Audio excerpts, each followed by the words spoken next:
Welcome, welcome, friends, to the We Will Protect Our Vote Rally 2026. Give yourself some love, my friends. Hottest day of the year, are you ready? Hottest issue of the year, are you ready? My name is Sailor Jones. I work for an organization called Common Cause North Carolina. Have you heard of it? And my friend Marquez Thompson is here with Democracy North Carolina. Have you heard of it? I want to give a special shout out before we get this party started to our partners in crime. In addition to Common Cause North Carolina and Democracy North Carolina, there is a superstar lineup of friends here with us today who helped make this possible. I would like to give a shout out to our friends at Forward Justice. Is Forward Justice here today? I would like to give a shout out to North Carolina Black Alliance. Is Black Alliance here today? We have North Carolina for the People here today. Give it up. North Carolina Asian Americans Together is here today. Give it up for NCAT. And finally, Southern Coalition for Social Justice, where are you? We're going to turn the mic over very briefly to our interpreters. Hold, please. Thank you so much. I'm going to go ahead and make an announcement about availability of interpretation services. Muy buenas tardes y gracias por estar acá.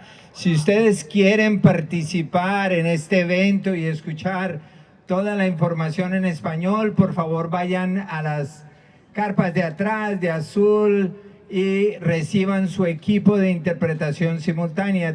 We're going to have simultaneous interpretation into Spanish throughout the session, as well as ASL interpretation. Thank you so much. Thank you. All right, thank you. Thank you, friends, today. We would also like to thank our organizing partners who are here today. Brava and C, are you here? I know you are. North Carolina NAACP, where you at? And finally, the North Carolina Poor People's Campaign, which meets every Monday, turning people out and turning people up. Can I give them an amen? And speaking of, I would like to give a shout out to the Unitarian Universalist Justice Ministry of North Carolina. Where you at, friends? We're going to talk a little bit very briefly about the reason we're here today, and we're going to speak very slowly and intentionally about why we are on Halifax Mall. This month, North Carolina legislature, right behind me, gutted an existing elections omnibus bill. Does everyone know what it's called? House Bill 958. Commit it to memory, friends. It's back on the calendar for tomorrow. They put it, that's right, that is trash. They put it in what's known as a PCS to ram it through quickly without a tremendous amount of public comment. That means you. They were hoping you did not notice, friends, but here you are. Out in force on the hottest day of the year. Marquez? Yes. If they ram it through, bad things can happen to voters up and down the 35-page bill. And maybe they don't ram that bill through. Maybe they replace our budget with barriers to voting access. Our long languishing budget that we haven't had for years and years, friends. So no matter what form House Bill 958 comes through to, the truth remains that today's rally is because North Carolina is facing attacks not simply at the legislature, but also at the State Board of Elections. Turn around and say hello. Because from state lawmakers to local election boards, this bill would give partisan extremists on both sides of Halifax Mall the power to bring barriers to voting access. It's also a wish list for corrupt officials who are currently working to meddle on our early voting options on the county level? Do you feel that breeze come through as I told the truth?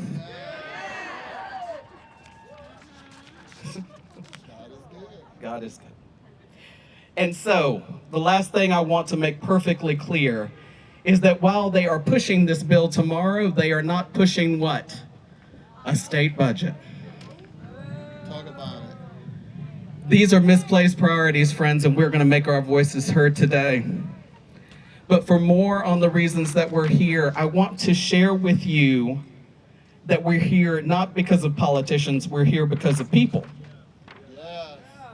If you are down, if you are feeling angry, if you are feeling downtrodden, if you feel like there is no hope, friends, we have hope for you today. Marquez, will you lay it on them? Yes, let's bring some hope. What's up, people? So as Sailor said, my name is Marcus Thompson. I'm with Democracy North Carolina. I'm going to talk a little bit more about why we are here. We are here to protest these politicians and their failed priorities, their anti-voter schemes. We're here to let them know we see them. We see and we're you. not going to take it. That's right. We're here to learn, friends, from community, campus, and other leaders who have fought back and won in this fight. See, this is not the first time we have been here, friends, and we know what we need to do. So we're going to learn from those that have won in the past. And we're here to encourage you to take immediate action in your communities. So when we talk about immediate action, there are things that you can do right now that will make a difference. So for example, pack your elections office, your county board of elections, throughout July 24th to let them know that we need good early voting plans. You can do that right now. That's happening right now. That's right. We're here to help you to connect the dots between these attacks on our votes and your power at the polls. See, that's what they wanted to destroy. And we're here to make sure that everyone knows that we see what they're doing. We're here to protect votes and their voters before, during, and after the election in 2026. How many people are here to protect the vote? So, with that in mind, it's not too soon to look. Sailor already had you look behind you. If you look, not at the Board of Elections, but at the tables that are behind you, you can sign up to be a vote protector in 2026. So please, our goal today, is to get 100 volunteers to sign up to be vote protectors. That's one for each county. By doing so, we are going to kick off this year in an amazing way and make sure that people know that their vote will be protected in North Carolina in 2026. Who's with me on that? I'm with you. So please, we're going to be checking in on this table throughout the day, throughout this event today, to see if we can reach that goal. So how many of you guys are going to help us reach our goal? Don't let us set a goal and don't reach it now. We got to get it. We got to get it. We want the people to know, all 100 counties, that we're going to be there to protect the vote for them. So now we're going to do a little chat, just in case there were those that weren't fired up, that were, a little, it's hot. So when I say we will, you say protect the vote, okay? You got it? Really simple? All right, we will. Protect the vote. We will. Protect the vote. We will. Protect the vote. That's right, we will. So Amen. Sign up, you guys. All right, so to help us get started, I'm going to introduce a speaker, but before I do that, no matter where you live in North Carolina, again, our top concern is that you understand the connection between what's happening here at the GA and the State Board of Elections, and to make sure that all of these people hear your voice, right, and that they know that we're watching. So again, our fundamental rights are under attack. We need peaceful protests against this legislature, state policies, and local impacts to build pressure for a better world and powerful together. So again, we're kicking this off today. How many of you guys are ready for this? I know it's hot. I know it's hot, but this is what we're called to do. And so to get us started, I'm going to bring up Reverend Wayne from the Poor People's Campaign to start us off right. Bring it up.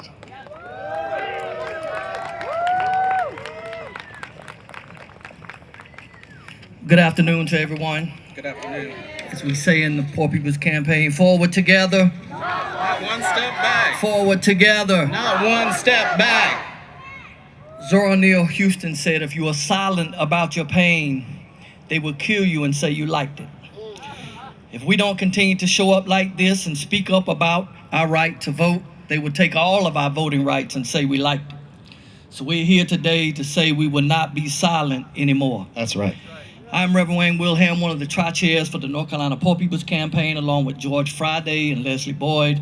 And as the faith chair and as a faith leader, it is our responsibility to continue and to get in this fight. Every major religious tradition commands the care of the vulnerable.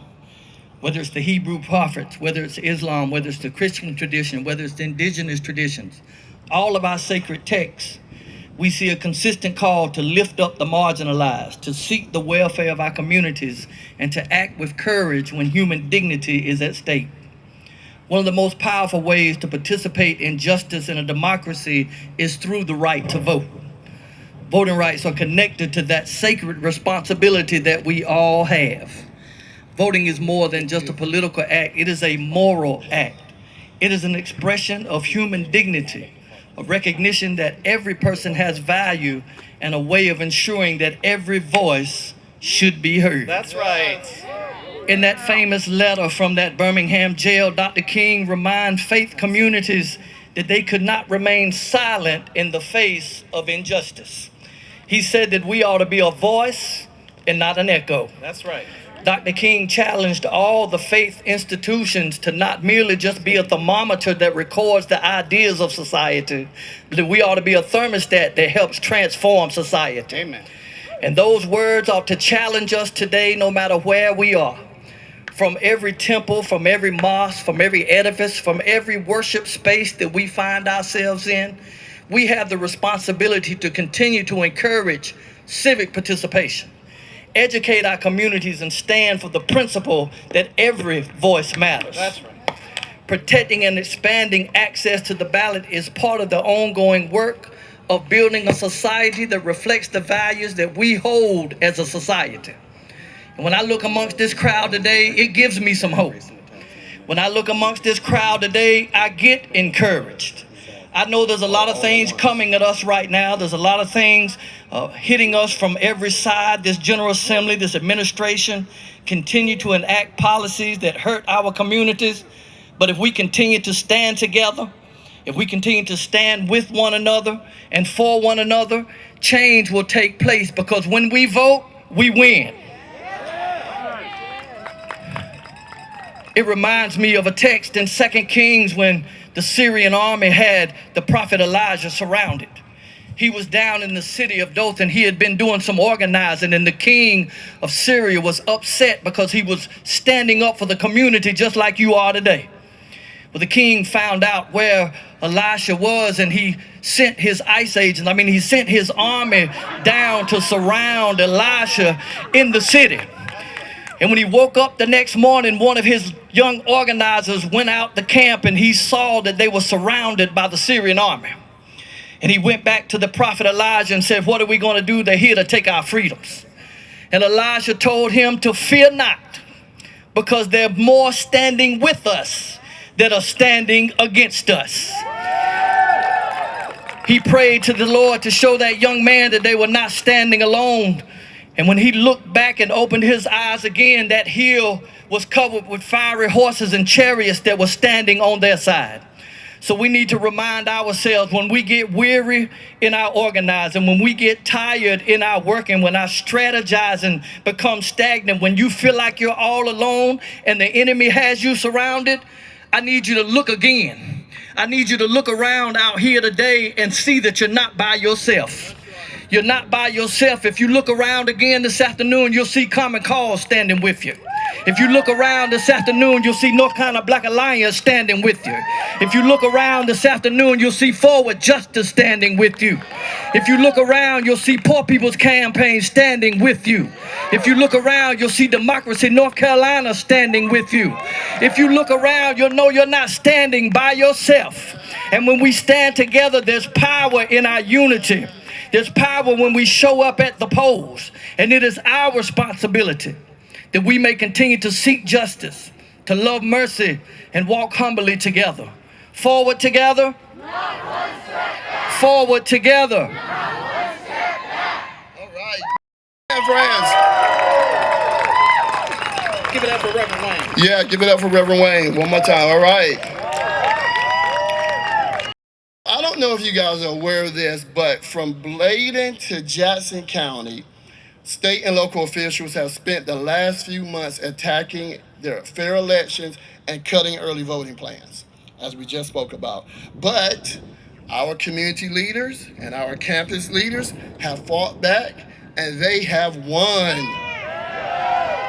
You guys want to hear from some of them? You want to hear from some of these folks that have been winning? Yeah, so all right, we're going to bring up a few people. We're going to bring up Curtis, the Columbus County NAACP president. We're going to, and I'm doing first names, you guys, to protect the innocent, right? We're going to protect folks. Seth, the Western Carolina University student. Xavion from NCANT University. Jaden, an NCSU student. And Shavastai from UNC. Give them a hand. We're going to bring them to the stage. And while they're coming, friends, don't forget to sign up in the back. We need 100 people to sign up. Here we go.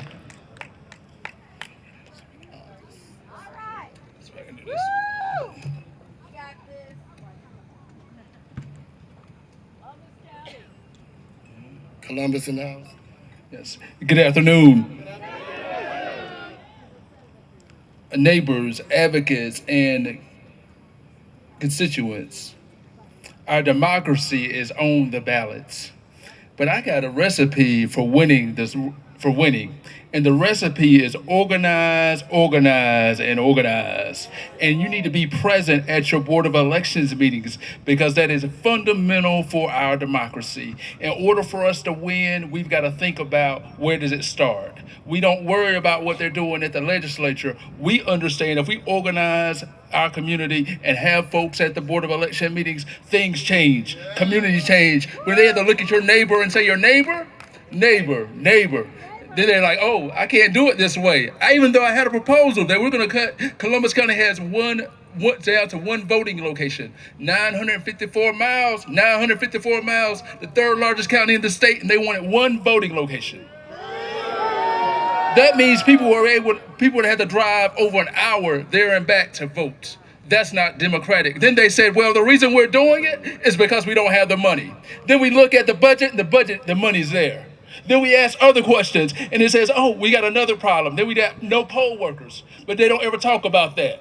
But then, when folks come, over 100 people came to a Board of Election meeting, over 100 people, black and brown people were at the meeting, the conversation changed, y'all. The conversation changed, and we got a win. They came to 3. But we're not stopping there. We're going further. We're going to get all 5 of our voting locations because we realize there's power in the people, y'all. It's power today, y'all. It's power. We believe in it today, y'all. We can move this thing. I don't care what they're doing on Jones Street. What we know is what we can do. We can organize. We're the best. We're the fierce. We organize better than anybody in the state of North Carolina, and we know that we can win this election. Thank you.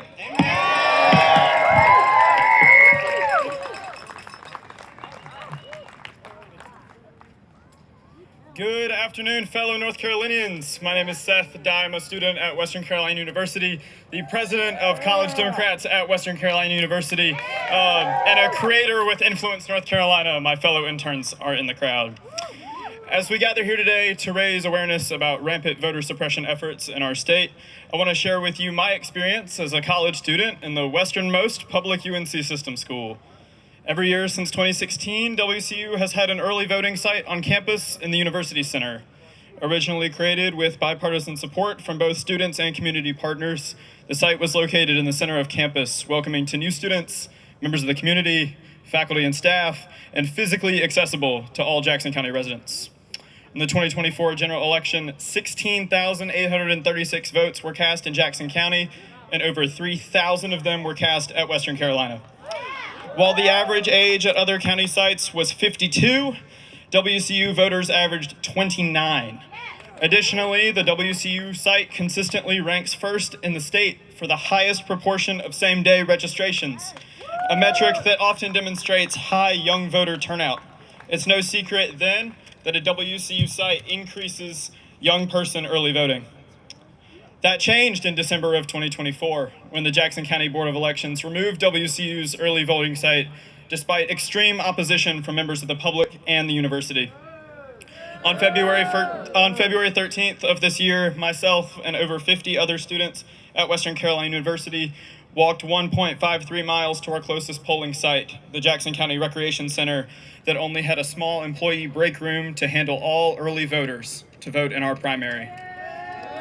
That might not sound like very far, but in the mountains of Western North Carolina, 1.53 miles took almost 40 minutes on the side of a 4-lane highway with no sidewalks, street lights, or guardrails. The only crosswalk on this road was the one when we left campus. Now, months later, it's been revealed that a Republican member of the Jackson County Board of Elections, that the state auditor, Dave Bullock, and the state Republican leadership pressured him into voting against WCU at all costs. They threatened his seat if he would not comply to use Western North Carolina as a testing ground for blatant acts of voter suppression. By moving our polling sites and attempting to silence our voices, GOP meddling is preventing voters in Western North Carolina from electing officials who will help us rebuild after Hurricane Helene, and for students who have called that place home for many years. When I stand here today and look at all these faces armed and ready to defend democracy and fair elections, I feel an overwhelming sense of pride. To my friends in Western North Carolina, we did it. I would be remiss if I did not shout out our previous College Dems president, Zach Powell, who had a tremendous effort in organizing our March to the Polls that was one of the most successful organizing events in WCU history. Our march did not go unnoticed, certainly not, especially by the folks at Common Cause North Carolina, because there is a coalition of good people here to stand with us. Next time, we will not walk on the side of that highway alone. Thank you.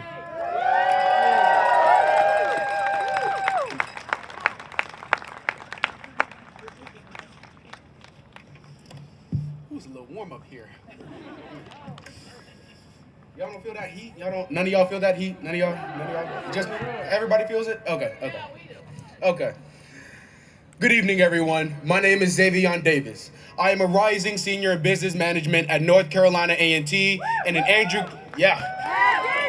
Hold on, let me tell you something. Can I get an ID, right? ID, right? There we go. All right. Fly high. It's Aggie Pride around here. I'm also an Andrew Goodman Foundation ambassador. Firstly, I want to thank Common Cause, Democracy NC, Forward Justice, and the numerous other organizations that made this event possible. I want to first give them a round of applause.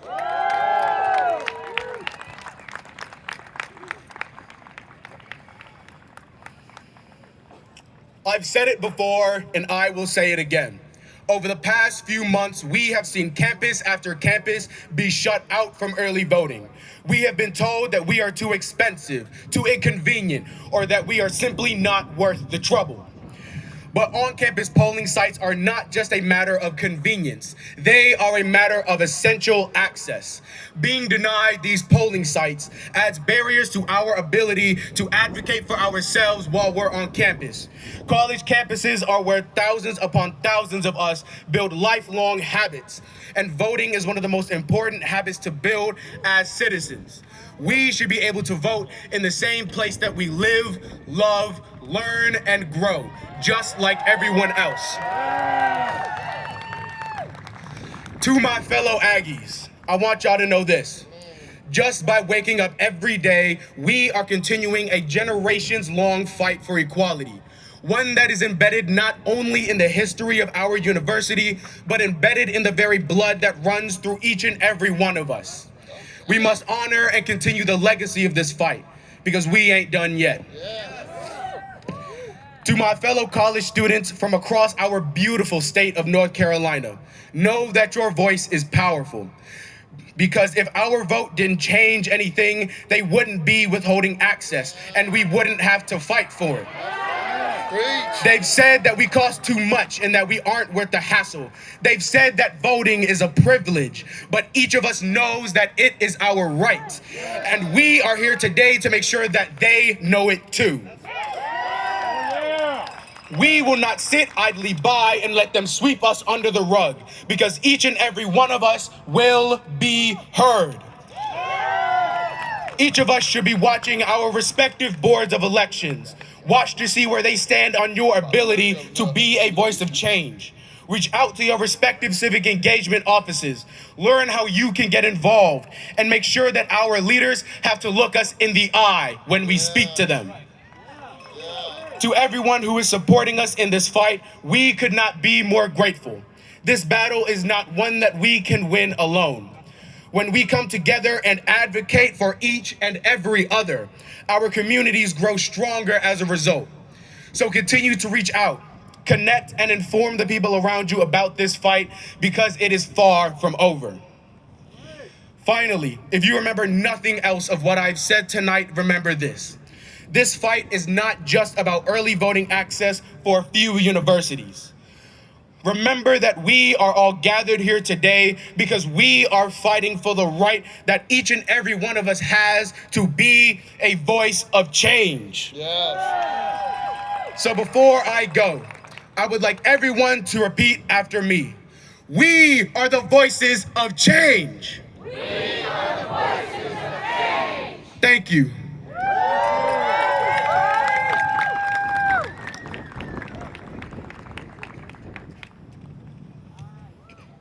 Good afternoon, everyone. I'm gonna try one more time. Good afternoon, everyone. Better, better, better. Thank you for having me. I am a recent graduate from UNC Chapel Hill. My name is Shavashta Mercer. And I am a Rocky Mount native, born and raised. HB 958 directly impacts the city I've called home for 22 years. The most asked question I've been asked since I've started my internship with Democracy North Carolina is, why is the younger generation not turning out to vote? And while that answer may vary depending on who you were talking to, the overarching theme is a lack of education. Many of those my age are trying to figure out who they are while society is telling them they're on a timeline that is not true. Today, I stand before you not to represent what Gen Z believes when it comes to voting, but to inform you that the constant changing of election laws is yet another obstacle the younger generation must face. HB 958 endorses practices such as the partisan state auditor having a major hand in county election and early voting plans. This practice allows for less transparency in elections and gerrymandering in the black belt of the state, my home. Consequently, black voices and representation in the black belt of North Carolina will be diluted. Many individuals in my community, specifically around my age, have no idea about this bill and the harm that it can inflict. This is just one example of many that motivated me to intern with Democracy North Carolina, serving the eastern region of the state. I want to help spread voter education, but also provide perspective to the special struggles that the younger generation face when it comes to civic engagement and civic participation. I also have the privilege to learn from citizens and see what is impacting them aside from voting. These relationships are crucial to understanding the specific needs for different communities, which inadvertently helps with voter turnout and receptiveness to voter education programs such as the Town Hall series we will be conducting this July. Yes. This Freedom Rising Tour is a response to these attacks by those in power and to protect those voters once they enter the ballot.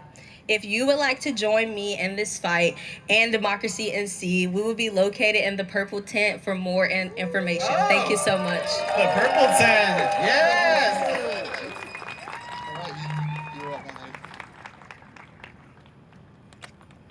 Wow. Can we give it up to the next generation of people who will take this spot? I don't know about y'all, but I'm about ready to hand it over so I can be in the audience clapping with you. Amen? When I go to the U.S. Supreme Court, and I meaning North Carolina, and I go a lot, the legal team I want when I go to the U.S. Supreme Court is behind me, friends. Yes. And so there is no better legal team for democracy in the great state of North Kakalaki than a woman by the name of Hillary from SCSJ, a woman by the name of Kat from Forward Justice, and Emancipate NC's Dawn Blagrove. Before I hand it over to the Dream legal team, I want to let you know that we never have to go to the U.S. Supreme Court if you do what Curtis and Xavion and Seth and Shavashtai just told you to do. Amen? We are going to defeat these bills here. We are going to win early voting plans at the local level. And we are going to protect every voter when we head to the polls right now.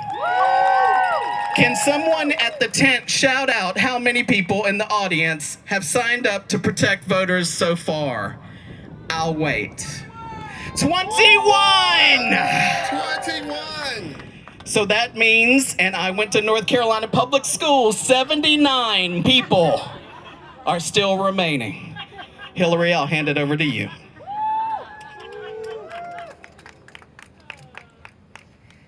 I'd love to check your math on that, but I went to law school, so I'm not going to be able to do it. My name is Hillary Harris Klein. I stand here on behalf of Southern Coalition for Social Justice in solidarity with voters across this state who want free and fair elections in November. Are there any of those voters here tonight? All right. These past few weeks, we have learned shocking efforts by the state auditor's office to shut early voting sites across this state. And I say shocking because we haven't seen anything like this before in recent memory.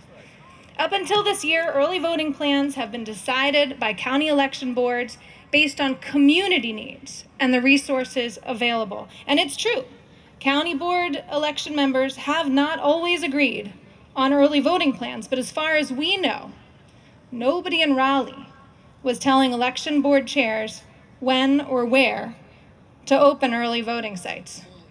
All that changed this year.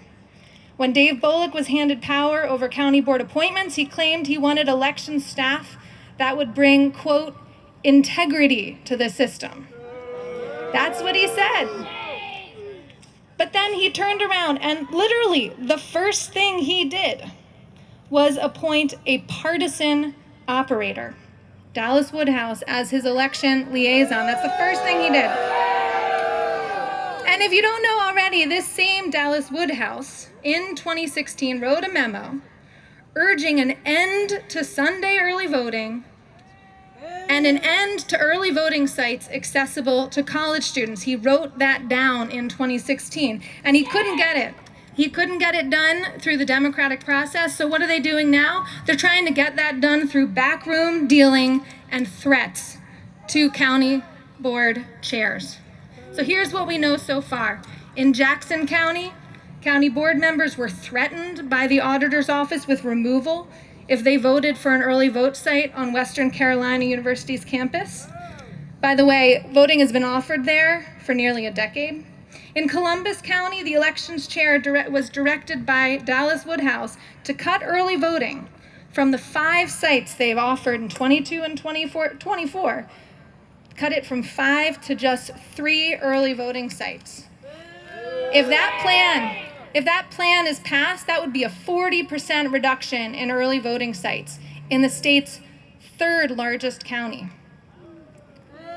In Granville County, the elections board voted to close early voting sites near a community college and in the central part of the county, and they're going to open them far away from transportation and far away from the Black and African American voting communities. And the elections chair, when he did this, the elections chair said he was implementing a vision from Auditor Bullock, who he called the boss. He called him the boss, not the voters of his county. The auditor is who he is serving. In Wake County, board members voted to close a central campus voting site at NC State, and they're going to replace it with something on the edge of campus. In Rowan and Pitt counties, board members voted to end Sunday voting. And all of that is just what we know about so far. All that I just went through, that's all that we know so far, but undoubtedly, there's more of these efforts. As voters in the state, we expect our County Board of Elections members to serve the citizens of their communities and to do what's best to ensure equal access and smooth elections. But Dallas Woodhouse and Auditor Bullock appear to believe county election chairs should be serving their secret agendas instead. So let's call it what it is. It's a conspiracy to cut early voting throughout this state. Let's call it what it is. It's an intentional effort to burden voting communities they don't like and that they want to silence. Are we going to let them do it? No! Throughout the state, I have witnessed communities rise up to oppose these anti-democratic tactics, and it is working. So this is your chance to make your voice heard, to advocate for free and fair elections, write your county board of elections, go to their meetings, tell them to ensure early voting access for all eligible voters. They'll be doing these votes by July 24th, and we need to send a clear message that we need more, not fewer early voting sites. We need more, not fewer weekend and Sunday hours. And most importantly, we need to send a clear message that we want politics and voter suppression out of the state's early voting plans. Thank you. Give it up. Thank you, Hillary. Hey everyone. Hey, Kat. My name is Kat and I'm Senior Voting Rights Counsel at Forward Justice. Before we talk legal, I just want to be real. It is hot as Hades out here. Everyone is sweating. I just want to say thank you for being here because I know we've been here a lot. I've been here probably 4 times just in the last week. And what they want is for you to give up. It's too hot, it's too hard, it's taking too long, we're not winning enough, I just want to leave. I just want to say that out loud because that's real. That's what they want.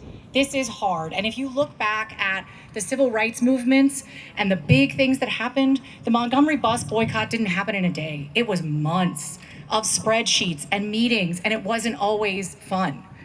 So I really, really appreciate you being here, and I want you to know how much it does mean that you're here, that you're interested in volunteering. It makes a huge, huge difference. You are doing the work. You could be in a pool, you could be at a bar watching the World Cup, and you are here. So I really, really appreciate it. I just want to talk a little bit about our bill that is back, 958. I think it was said at the beginning that it is back coming up tomorrow in the Rules Committee. Last Friday evening, House Republicans dropped a surprise omnibus bill, meaning it has a whole lot of election changes in one bill. That is on purpose. They want to drop 35 pages with 5 hours to read it so you don't know what it's about. The bill is long and complicated, and they are hoping that you won't be able to understand how significant the impact of all the changes would be on elections in our state. And I just want to talk about a couple of changes the bill would make to the process in our state for challenging voters.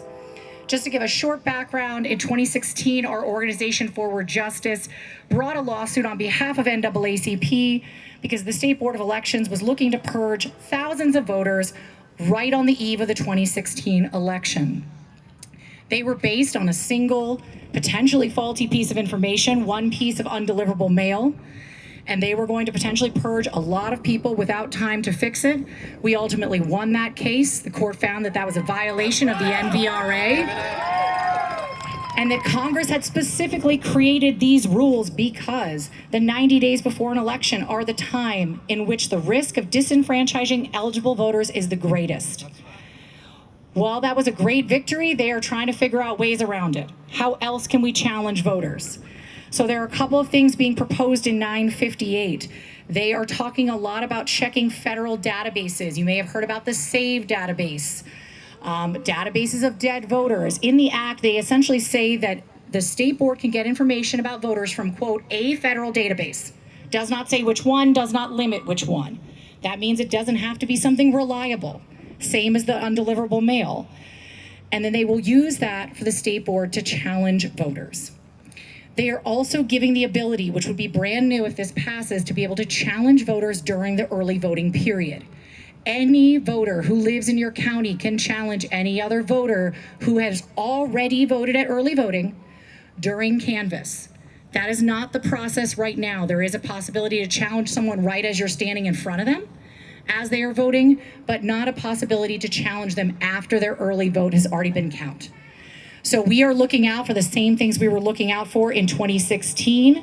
We do not like the idea of trying to find new ways to challenge voters where they do not have enough time to fix it. Most of these challenges, they are asking you to then come in person when you probably have a job and many other things to do to prove to them again that you are an eligible voter, that you are a citizen, that you are a resident, when they have already registered you and confirmed this endless times. You might have been voting in the state for decades. So this provision of 958 doesn't exist in a vacuum. It comes at the same time that the legislature and the State Board of Elections are seeking to cut early voting days, early voting locations, and continually adding more requirements for individuals to vote. This is death by 1,000 cuts. All of these changes will disproportionately impact Black voters, Latino voters, AAPI voters, young voters, poor voters. There is no issue with election integrity or voter fraud or non-citizen voting. All of these new proposed regulations are instead aimed at disenfranchising eligible voters. Give it up for Kat. All right.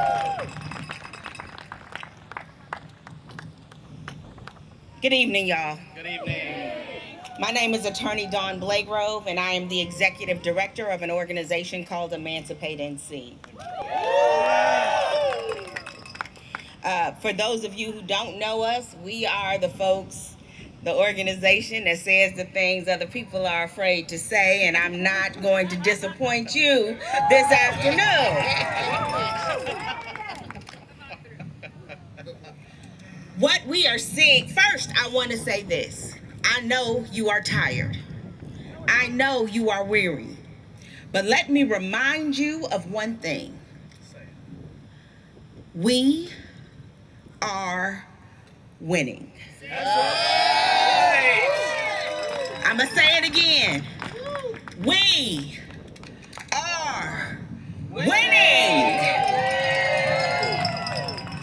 How do I know? How do you know? Because we have to be out here. Because the fragility of white supremacy is showing. Its slip is showing, as my grandmama used to say. Its slip is showing. It is afraid. It is afraid of you. It is afraid of the people. It is afraid of progress. It is afraid of change. And when people and things and systems are afraid, they attack. Right now, we are seeing attacks on our right to vote from our Supreme Court all the way down to our legislators and the people who we elect and who we pay to protect our rights to vote. Why are we seeing this? Tell me why, y'all. Because what? They are afraid. And they are afraid why? Because we are winning. It is always darkest before the dawn, but we are so close.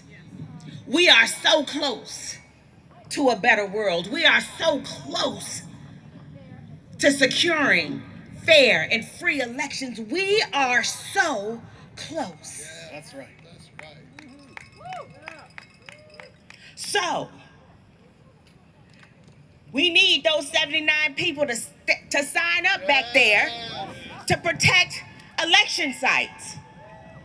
We need everybody out here to talk to 10, 15, 20 people who are weary, who don't think that it matters if they vote, who are afraid that our political power is being snuffed out. And you need to go back to your communities, your homes, your friends, and tell them what? Tell them we are winning. And the only way we keep winning is if we keep fighting. That's right. When you get closest, that is when the fight gets roughest. And that, my friends, is where we are. As a lawyer and as an advocate, I am here to tell you that we will use every mechanism in our toolboxes to protect us. But ultimately, the best and the strongest protection comes from the people. That's right. When we protect each other, when we protect each other's rights, when we use our privilege to shield others who do not have privilege from harm, that is when we are being our best selves. That is when we are being the best Americans. That is when we are being our best. And when we are at our best, what do, ladies and gentlemen? We win. Keep fighting, y'all. Keep protecting the right to vote. Thank you. Give it up for the best protection we got. Dawn and Kat and Hillary, give it up one more time. How many people have signed up to protect the vote back there? 1, 2. Okay. It's becoming clear. We are very, very close to 50. Very, very halfway there. Bon Jovi taught me that. We're going to close this thing out with the strongest defense we have. A group of people who are working together even now to make sure every vote in the great state of North Kakalaki is protected. From Murphy to Manio, as we used to say in public television, R.I.P. I would like to bring up Ileana from Brava NC, Melissa for NC for the People, and Marcus Bass from NC Black Alliance. Give it up. Good evening, everyone. My name is Ileana Santillan, and I am the proud executive director of Brava, North Carolina. For more than 20 years, I have organized in communities across North Carolina. I've worked with students, immigrant families, faith leaders, workers, and voters from the mountains to the coast. And after all these years, I've learned something important. Democracy only works when people trust it. People have to trust that their vote will count. People have to trust that the rules are fair. People have to trust that they belong. HB 958 is not an isolated event. It's part of a broader pattern that we've been watching unfold for years. A pattern that asks voters to clear more hurdles. A pattern that treats participation as suspicious instead of valuable. That's right. A pattern that chips away at trust in the very institutions that democracy depends on. A pattern that raises a fundamental question. Is our election system designed to help eligible voters participate, or is it designed to make them continually prove that they belong? Because what concerns me the most about this bill is not any single provision, it is the direction that it puts us toward. Away from a voter-centered democracy toward a system that asks voters to constantly prove themselves. Away from trust towards suspicion, away from participation towards politics and power. And we've seen this pattern before. We've seen attacks on campus voting sites. We've seen efforts to spread mis and disinformation. We've seen attempts to undermine confidence in election workers and election systems. We've seen voters turned into suspects instead of citizens. And I know what that feels like personally, because earlier this year, I received a letter questioning information connected to my voter registration. The letter was part of a process that required me to once again verify who I was and whether I belonged in the voter rolls. And I've been voting in North Carolina for years. I'm a citizen. I understand election law. I've spent most of my career helping other people participate in democracy. And yet, standing there with that letter in my hand, I felt something many voters feel: doubt. Not because I had done anything wrong, but because our politics have become so focused on policing voters that even eligible voters can begin to wonder whether they belong. And if that can happen to me, imagine how it feels for a first-time voter, a student, a newly naturalized citizen, because the greatest barrier to our voting is not always a locked door. Sometimes it's doubt, sometimes it's confusion, sometimes it's making people feel like participation comes with a test that they have to pass. And that's exactly why this moment matters. The fight over HB 958 is not just about ballots, it's about trust, it's about belonging, and it's about whether North Carolinians feel welcome in their own democracy. Over the past years, I've spent time in college campuses across the state, and when people talk about campus voting access, I think we're missing something important. Campuses are not just students, they're workers, they're faculty, they're staff, there's families. In many places, universities function like small cities. When access to voting is reduced, their entire communities feel the impact. At the same time, we're facing real threats that don't get enough attention. Misinformation, disinformation, confusion about election rules, attempts to make voters doubt themselves and doubt the system. And while North Carolina still doesn't have a budget, while families are struggling with housing costs, healthcare costs, and the cost of simply getting by, some politicians are making attacks on voting rights a priority. And the people of North Carolina see that, and we know what time it is because we also know what works. The answer to confusion is information. The answer to fear is trust. The answer to misinformation and disinformation is relationships.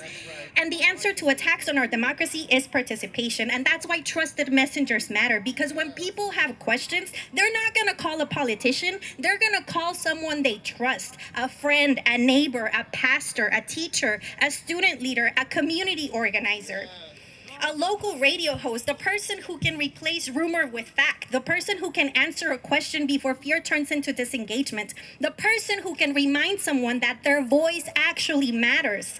That's the work ahead, not just fighting bad policies, because we need to build stronger communities, stronger relationships. We need to build trust, county by county, campus by campus, neighborhood by neighborhood, because democracy does not defend itself, people do. That's right.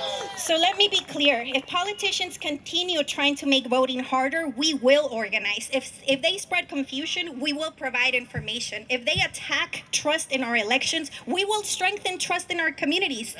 And if they try to convince North Carolinians that their voice doesn't matter, we will remind people exactly how much power they have.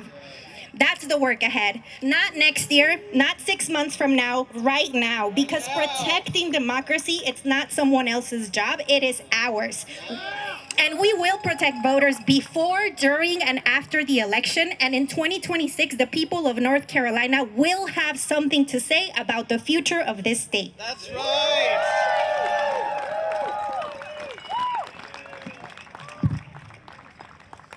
Good evening, everyone. I'm Melissa Price-Crom, the Executive Director of North Carolina for the People. We're the pro-democracy coalition here in North Carolina. And we're here today because democracy only works when people have the final say. And that is exactly why we must protect voters from disinformation and attempts to subvert our elections. Have you noticed that the election laws and the rules seem to change every election cycle? New restrictions, new procedures, new obstacles, new confusion. Why? Because when we the people organize and make our voices heard, we can change the course of history. People power has expanded voting rights. People power has defeated attempts to silence communities. People power have overcome barriers again and again. And every time voters rise up and make their voices heard, some look for new ways to make that harder. When they can't win an argument, they try to change the rules. When they can't stop people from voting, they try to confuse people about how to vote. When they can't overcome the power of the people, they try to undermine confidence in our elections. Shame! Shame! Every voter knows that the facts is harder. Every voter who knows the facts is harder to mislead. Every community connected to trusted information is harder to divide. Every person who understands their rights is harder to silence. That's why we need you to sign up back there and be a part of protect our vote. The answer to misinformation is truth. The answer to confusion is voter education. The answer to attempts to subvert our democracy is an informed public that refuses to be manipulated. Yes. Our elections do not belong to the politicians. They do not belong to political parties. They do not belong to the wealthy special interests. They belong to us, we the people. And no matter how much disinformation is spread, no matter how many rules are rewritten, and no matter how many attempts are made to discourage participation, we will continue to show up, speak up, and vote. Yes. Because in North Carolina, the power of the people is stronger than the fear of the powerful. And together, we will make sure that we, the people's voice, prevails.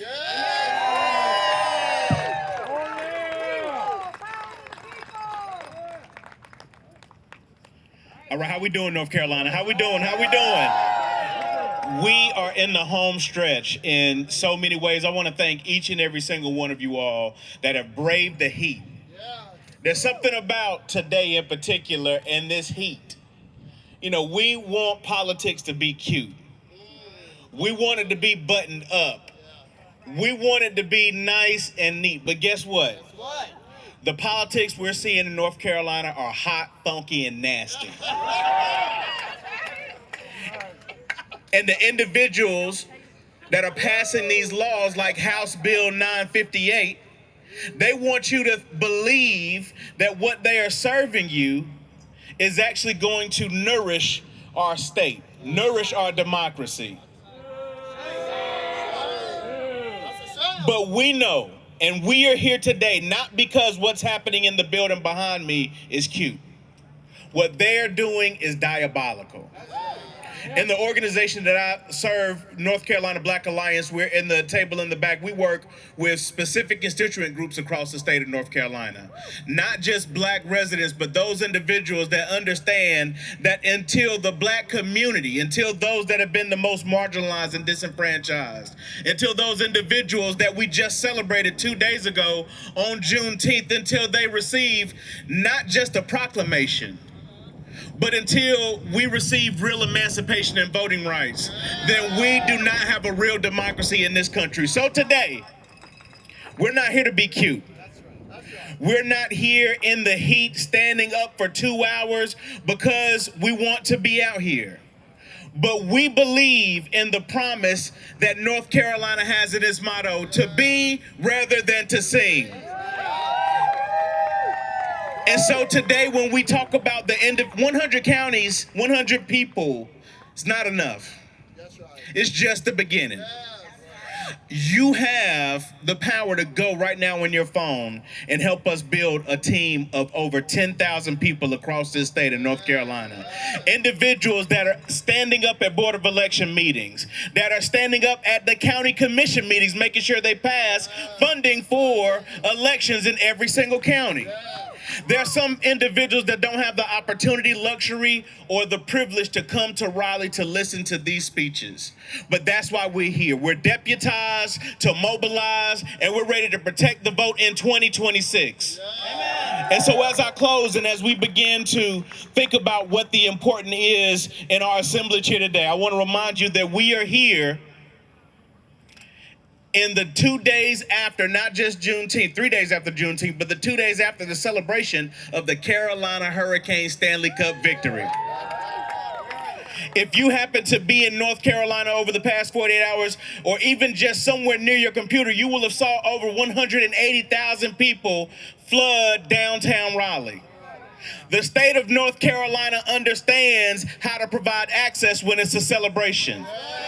But when it comes down to our democratic participation, they want to flood the zone.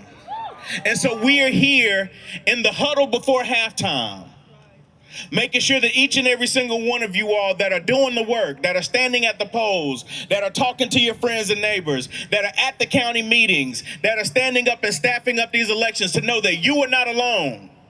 The protection that we're providing in this election cycle is going to change the nation.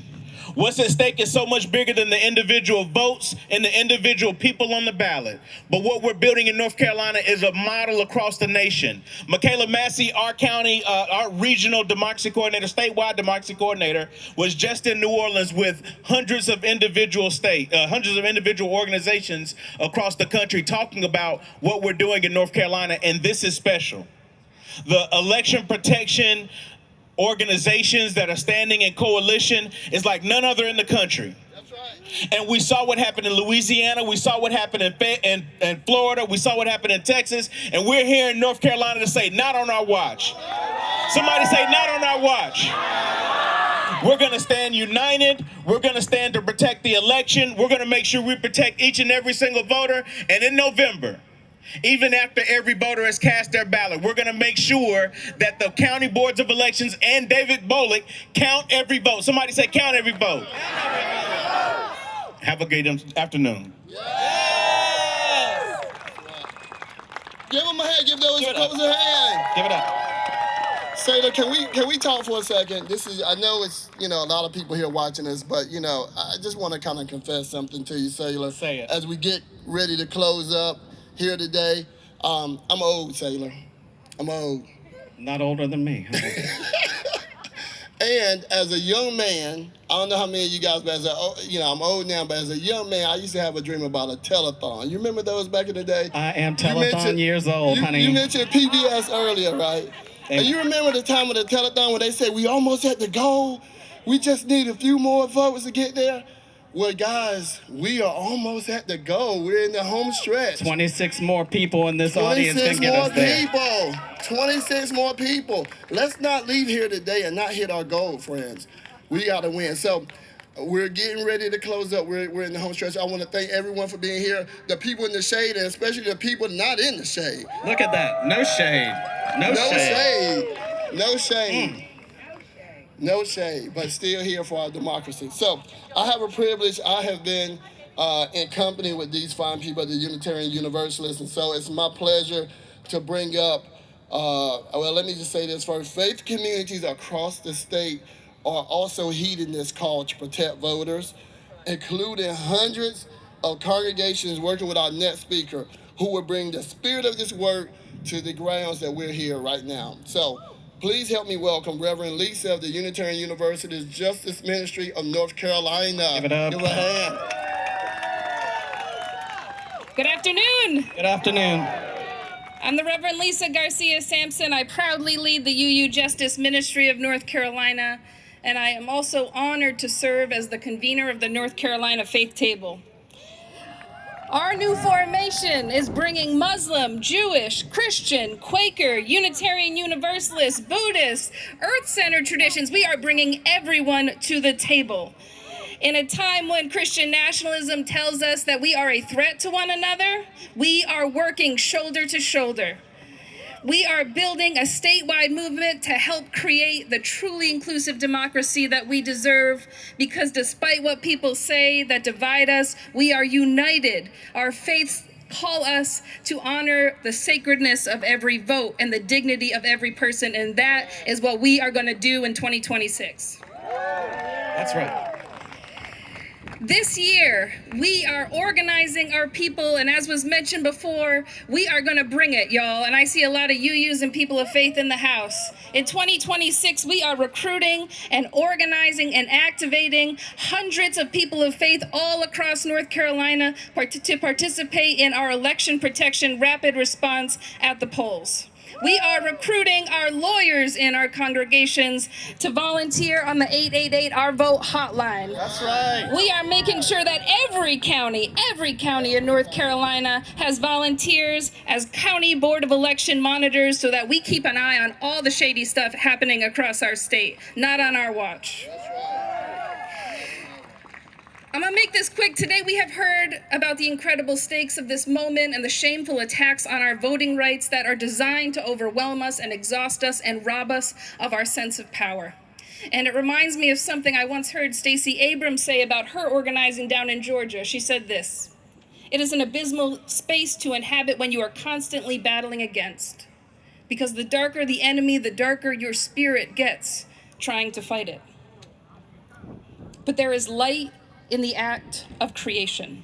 There is light in the act of being for something." And so, beloveds, as we enter this work, know that even when we are fighting against bad legislation and harmful voting laws, that ours is the work of creation. Right. Beloveds, may we know deep in our bones that the story of our movement is not what we are fighting against, but what we are fighting for. Our Ours is a movement rooted in love and joy that sustains us and that guides us. Ours is a movement, too, of faith. And by that, I do not mean a faith that we are united in a shared theology, but rather a deep and unwavering faith in us. A faith that when the people of North Carolina come together from the mountains to the coast, from our rural towns to our big cities, there is nothing that we cannot do, no voter suppression machine that can defeat us. That's right.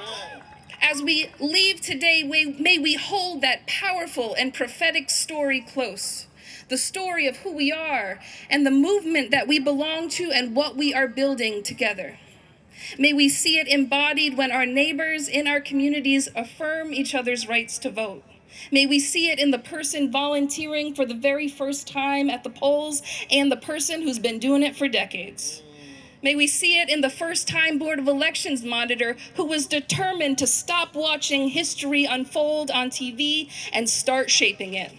This is the call of our movement. As we go back to Fayetteville and Charlotte and Elizabeth City and Columbus County, may we tell that story. May we invite people into that story. And together, may we will that story into existence. Because enough is enough. This is our time. That is our house. And the story of North Carolina is not what they say it is what we make it. It is time to go to work. People doubt that a pro-democracy North Carolina is possible. Let's go prove them wrong. Thank you. Yes. How many people we got? How many people we got? 86 people?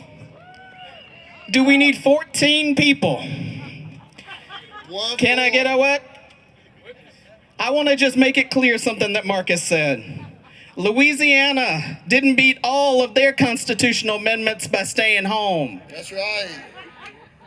Georgia didn't defeat all of its gerrymanders by staying home. Amen? Right. Amen. Curtis Hill didn't defeat voter suppression in Columbus County by staying home. No. Xavion, Seth, they didn't lose their campus sites without a fight, and they will never lose them again if we are with them. Yes. If you signed up, come get your son. Come get your sons. Come get your son. I want these in your yard. 100 counties. 100 counties. Come get your sign. If you signed up, this is your sign to everyone in your neighborhood that you are the trusted source of truth. Amen? That you are protecting the vote. Amen? That you are the one in your county that stands with Curtis and Savion and Seth and Marcus and this team. Yes. Because Dawn Blagrove didn't become a badass by staying home, did she? We must protect our vote. Yes. Marquez, I think we need to close by telling them why we were here today. So if you can hear me, when I say we will, you say protect our vote. Ready? What do you want to do? We will. Protect our vote! We will. Protect our vote! We will. Protect our vote! Thank you very much for coming out, North Carolina. We'll see you at the polls. We'll see you at the polls.